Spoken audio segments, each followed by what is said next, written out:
Assalamualaikum dan salam sejahtera. Hai semua. Okey, hari ini kita akan sambung pembelajaran kita dengan taburan persempelan. Yang mana kita akan lihat kepada pengenalan persempelan iaitu yang melibatkan populasi dan sampel, macam mana kita nak bezakan populasi dan sampel tu. Dan juga dia punya maklumat-maklumat yang kita boleh perolehi daripada populasi dan sampel, iaitu parameter dan statistik, apa dia dua tu. Dan juga simbol-simbol yang kita nak tengok nanti, dan contoh-contoh serta latihan sikit lah. Okey, semua boleh rujuk kepada nota muka surat 14. Kita nak tengok kepada pengenalan persempelan. Okey, dia basically dia ada dua je, iaitu populasi dan sampel. Okey, populasi ni ialah kumpulan yang besar, manakala sampel tu kita ambil sebahagian daripada populasi.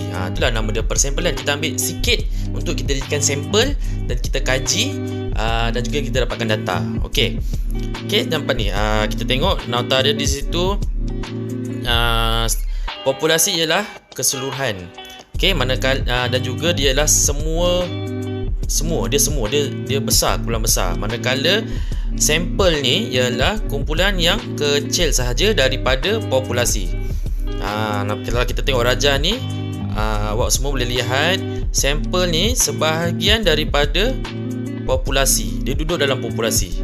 Okey, contoh mungkin populasi kita boleh kata pelajar-pelajar KVSAS. Okey, populasi semua kan.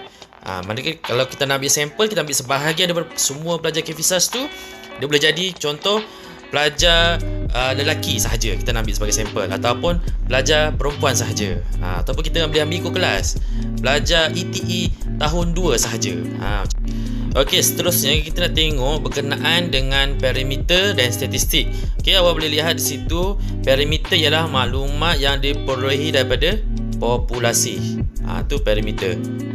Dia P dengan P. Parameter populasi. Manakala statistik ialah maklumat berkenaan dengan sampel. S dengan S. Statistik, sampel. Okey, senang nak beza. Dia maklumat ni boleh jadi dari segi saiz. Saiz ni bilangan lah. Bilangan populasi berapa, bilangan sampel berapa.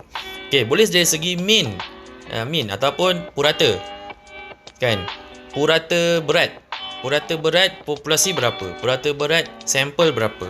Dan juga boleh jadi juga variance boleh jadi sisian piawai dan juga perkadaran. Okey.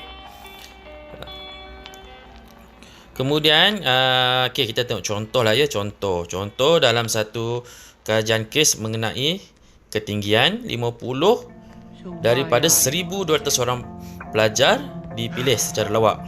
Okey, jadi populasi dia 1,200 tu lah semua pelajar dalam kolej tu. Dan juga tu populasi kan. Okey, sampel 50 orang yang dipilih tadi. Tu beza populasi dan sampel. Manakala parameter maklumat yang berkaitan dengan 1,200 orang pelajar tadi.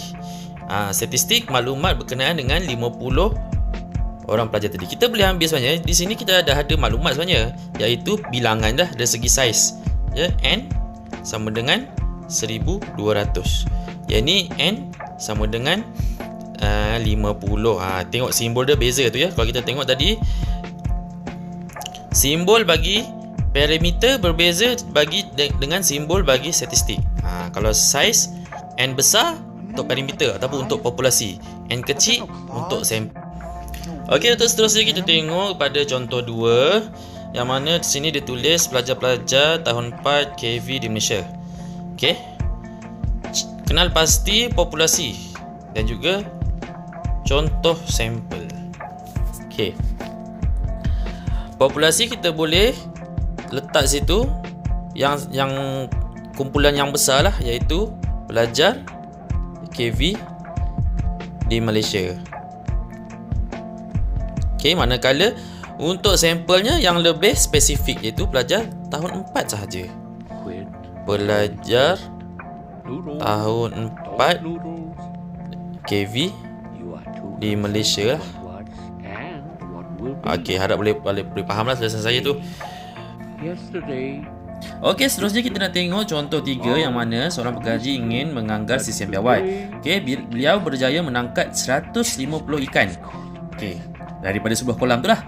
Dan dia dapati sisian piawai jisim ikan tu ialah 1.5 kilo. Ni 1.5 kilo ni ialah maklumat bagi 150 ekor ikan tu. Okey. Berdasarkan maklumat di atas, kenal pasti parameter statistik sampel rawak. Okey, parameter ya. Parameter, tapi tadi ingat tak? Parameter ialah P, maka dia populasi. Okey, statistik. Statistik dia S, maklumat bagi sampel lah. Manakala sampel rawak dia apa? Okey. Parameter. Parameter ni ialah populasi bagi ikan dalam kolam tu. Semua ikan dalam kolam. Bukannya 150 ekor ikan tu je. Okey. Kita boleh anggap sebagai apa maklumatnya ya. Inilah sisian piawai ikan dalam sebuah kolam. Tu. Sisihan piawai jisim ikan dalam kolam tu lah. Kolam. Okey. Statistik ni berkenaan sampel. Sampel tadi 150 ekor ni. Jadi maklumat dia ni 1.5 kilo. 1.5 kilo. Itu dia apa? Itu ialah dia punya sisihan piawai. Ataupun kita boleh ambil juga 150 tu. 150 tu dia punya saiz N. Okey. Sampel rawaknya ialah inilah yang dia tangkap ni tadilah 150 ekor ikan. Okey, selesai. Okey,